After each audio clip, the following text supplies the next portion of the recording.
Good morning, শুভ সকাল সকলকে। তো আজকে আমি আরেকটি নতুন সকালে নতুন ভিডিও নিয়ে চলে এসেছি আপনাদের সামনে। তো দেখতে থাকুন আজকের ভিডিওটা। আশা করছি আপনাদের ভালো লাগবে। শুধু আশাই করি, কিন্তু কারোর ভালো লাগে না, কেউ দেখেনি না। তো চলুন তবু ভিডিও করি, যেহেতু ভালো লাগে সেই জন্য। তো দেখতেই পাচ্ছেন আমাদের গাছের সুন্দর ফুল, একদম কালারগুলো অন্যরকম হয়েছে। সন্ধ্যা মালতী ফুল ওই কয়েকটা করে ফোটে। তো কয়েকদিন আগে প্রচুর ফুল ফুটতো, এখন আবার কমে গেছে ফোটা। তারপরে সকালের জলখাবার করে তারপরে দুপুরে রান্নাবান্না করে রেখে তারপরে তাড়াতাড়ি করে আমার মণিমার চুলগুলো আর কি কেটে দেওয়ার জন্য বসে পড়েছি। তো আপনারা দেখতেই পেলেন এর আগের ভিডিওতে আমার মেজো মেয়ের চুল কেটে দিয়েছিলাম। এখন বসে পড়েছি এই যে মেয়েরও চুল কাটতে। ও কিন্তু ঘুমিয়েছিল, ওকে ঘুম পাড়িয়ে রেখে তারপরে আমি চুল কাটতে শুরু করে দিয়েছিলাম কোলে নিয়ে। কিন্তু ও ঘুম থেকে উঠে পড়েছে, আর যদিও ও ঘুমায়ই না, খুব কম ঘুমায়, সেই জন্য আর কি উঠে পড়েছে। আর যেহেতু ওই যে চুলের মধ্যে একটুখানি টান লাগছে, আবার জল দিয়ে ভিজাতে হচ্ছে, জল দিয়ে ভিজিয়ে নিতে হচ্ছে, সেই জন্য আর কি ও ঘুম থেকে উঠে পড়েছে। আর এমনিতেই তো ভীষণ কান পাতলা, একটুখানি আওয়াজে ঘুম থেকে উঠে পড়ে। তার মধ্যে ওরই মাথায় চুল কাটা হচ্ছে, ও কি আর ঘুমিয়ে থাকে? তো চলুন, ও যেহেতু ছোট সেই জন্য ভীষণ অসুবিধা করছে, ভীষণ আর কি নড়াচড়া করছে, যদি আবার মাথা কেটে যায় সেই জন্য আমিও ভীষণ ভয় পাচ্ছিলাম। আর ওইদিকে সোনামাও এসে বিরক্ত করছে। তো সোনামা যেহেতু একটুখানি বড়, ওকে কথা বললে পরে শোনে যে চুপচাপ বসে থাকো, তাহলে ও চুপচাপ বসে থাকে। আর এ যেহেতু কিছুই বোঝে না, তো এ একটুখানি বিরক্ত করছিল, কিছুতেই কাটতে দিচ্ছিল না। তো এই যে অনেক কষ্ট করে তারপরে ওর চুল কাটা হয়েছে। অনেক সময় লেগেছে ওর চুল কাটতে, যে কিছুতেই কাটতে দিচ্ছিল না, হাত দিয়ে সরিয়ে দিচ্ছিল, বারবার নড়াচড়া করছিল, ভীষণ অসুবিধে হয়ে যাচ্ছিল। কিন্তু কি করব, হ্যাঁ, বাড়িতে যেহেতু কেটে দিচ্ছি আর কাটা শুরু করে দিয়েছি, তো এখন তো কেটে দিতেই হবে। তাই জন্য এই যে অনেক কিছু করে ওকে তারপরে চুল কেটে দিয়েছি। আর চুলগুলো অনেক বড় হয়ে গেছিল, তো ভেবেছিলাম যে 1 বছর হলে তারপরে চুল কাটবো, কিন্তু ওর মাথায় না আর কি বোটার মতো হয়েছিল। যদি আবার পরে ঘা হয়ে যায় মাথায়, তো চুল কাটতেই হবে, সেই জন্য আগেই কেটে দিলাম যাতে ঘা আর না হয়। তো চুল কেটে দিয়ে ওর মাথায় শুধু দিয়ে তারপরে ডেটল দেওয়া হয়েছে। তো আস্তে আস্তে বেশ ভালো হয়েছে, আর নয়তো মাথা একদম লাল হয়ে গেছিল। আর এতটা খুশকি, যে খুশকির জন্য এত বেশি খুশকি ওর মাথায়, যে পুরো মাথা খুশকিতে ভরে গেছে। পরে যদি আবার ঘা ওঠে সেই জন্য আগে চুলটা কেটে দিয়েছি, আর ঘা উঠলে তো চুল কাটতেই হবে। সেই জন্য ওর শাশুড়ি মাও বললেন যে চুল আর 1 বছর কাটতে হবে না, আগেই কেটে দাও।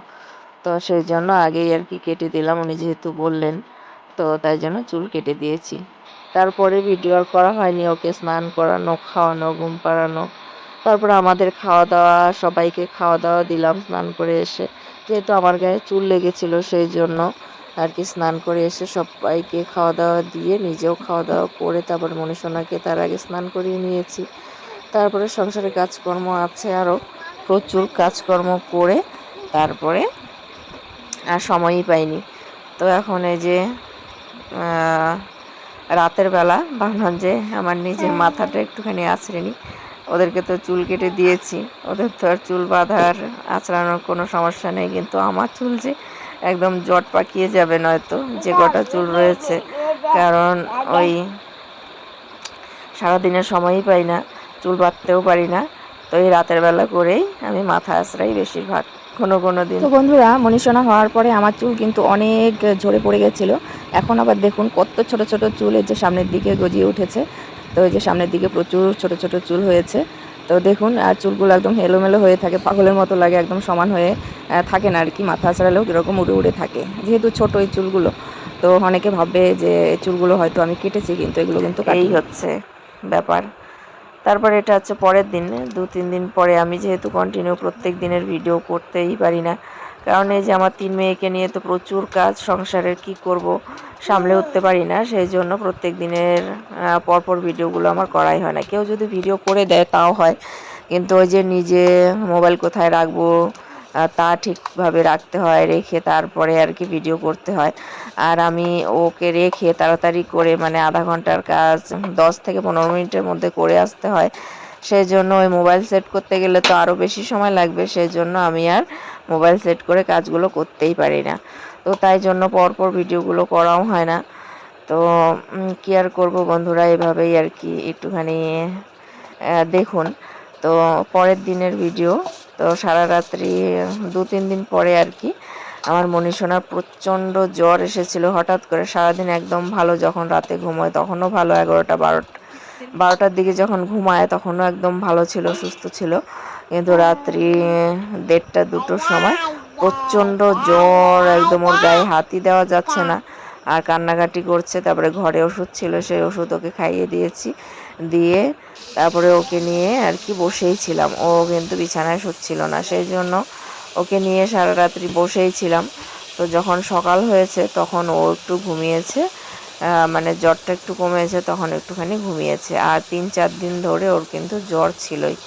তো যেহেতু সারা রাত্রি কয়েকদিন থেকে ঘুম হচ্ছে না, তাই আমার শরীরটাও একদম ক্লান্ত হয়ে গেছে। একদম ঘুম না হলে বুঝতেই পারেন যে শরীরটা কীরকম হতে পারে। তো ভীষণই খারাপ লাগছে। কিন্তু সকালে উঠে সবার জন্য রুটি করতে হবে। আমার শাশুড়ি মা ওই 9টার মধ্যে আর কি রুটি খায়, সেই জন্য তাড়াতাড়ি উঠে আর কি কাজকর্ম করে যে রুটি বানাচ্ছি। তো ভীষণ খারাপ লাগছে, মুখটা দেখে বুঝতেই পারছেন যে শরীরটা হয়তো বা ভালো নেই, কিন্তু কাজকর্ম তো সংসারে করতেই হবে। মেয়ের শরীর ভালো না জন্য আমিও যে ওর সাথে সারা রাত্রি জেগে থাকলাম, তা নিয়ে তো আর বসে থাকলে হবে না। আর সকালে উঠে ও ঘুমিয়েছে, আমিও যে একটুখানি ঘুমিয়ে নেব তারও উপায় নেই। তারপরে আমার 2 মেয়ের আবার স্কুল আছে, তো একজনের জন্য আর দুজনের তো ক্ষতি করতে পারি না, তাই না, পড়াশোনার। সেই জন্য আর কি সকালে উঠে খাবার দাবার করতে বসে পড়েছি। তো খুবই খারাপ লাগছে, কিন্তু কিছু করার নেই, কাজ তো করতেই হবে। তারপরে যে দুপুরে আমার শাশুড়িমা মাছ নিয়েছে, আমি ভেবেছিলাম যে আজকে হালকা কিছু করে একটুখানি দুপুরবেলা যদি ও ঘুমায় তাহলে আমিও একটুখানি ঘুমিয়ে নেব, কিন্তু তার কোনো উপায় নেই। সকালে রুটি করে খাওয়া দাওয়া করা হয়ে গেছে, তারপরে এই যে মাছ নিয়েছে, সে কতগুলো মাছ, তারপরে আবার ছোট ছোট মাছও নিয়েছে। তারপর ছোটো মাছের চচ্চড়ি করলাম, তারপরে বড় মাছগুলোর আর কি ঝোল করলাম, আর আর আমের চাটনি করেছি।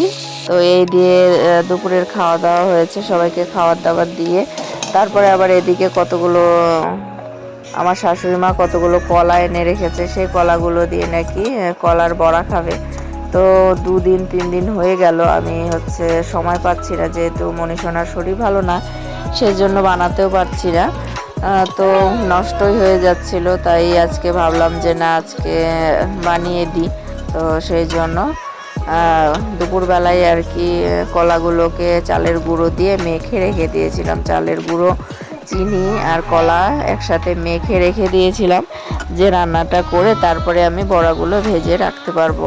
নয়তো সময় পাচ্ছিলাম না কখন করব। আর মনীষোনাও ঘুম থেকে উঠে পড়লে, একবারই ঘুমায় দিনে, তো উঠে পড়লে আবার করতে পারবো না, সেই জন্য আর কি সব আর কি মেখে রেখে দিয়েছিলাম, দেখতেই পেলেন। তো দুপুরে খাওয়া দাওয়া করে আর মনীষোনাকে নিয়ে একটুখানি ওকে খাইয়ে দাইয়ে রেখে এই যে আমি এসেছি। এখন কিন্তু সন্ধে হয়নি, বিকেল। তো তখনই এই যে বড়াগুলো ভেজে নিলাম, নয়তো আবার পরে ভাজা হবে না, সেই জন্য আমি বড়াগুলো ভেজে রেখে, আর প্রচণ্ড গরম পড়েছে, ভীষণ গরম লাগছে, কিন্তু কি করব, কাজকর্মগুলো তো সেরে নিলে পরে ওকে নিয়ে আবার থাকতে পারবো। নয়তো যেহেতু শরীরটা ভালো নেই, সেই জন্য কারো কাছেই না একটুও থাকে না, নয়তো ও দিদির কাছে একটুখানি থাকে, আমার বড় মেয়ের কাছে, কিন্তু এখন কারো কাছেই আর কি থাকে না। তো সেই জন্য কান্নাকাটি করে, তাই আমি ওকে নিয়ে থাকতে পারবো, তাই জন্য তাড়াতাড়ি কাজগুলো সারার চেষ্টা করছি। আবার রাতে তো খাবার তৈরি করার জন্য রয়েছে, রাতেও খাবার বানাতে হবে। তো এখন সন্ধে হবে। তো বাইরের পরিবেশটা আপনাদের সাথে শেয়ার করছি, দেখুন যে সুন্দর লাগছে, বেশ ভালো লাগছে। তো বন্ধুরা ভিডিওটা কেমন লাগলো অবশ্যই জানাবেন। যদি ভালো লাগে তাহলে লাইক, কমেন্ট, শেয়ার করে অবশ্যই পাশে থাকবেন। তো পাশে থাকবেন, সাথে থাকবেন। আজকে এখানেই রাখছি, নমস্কার।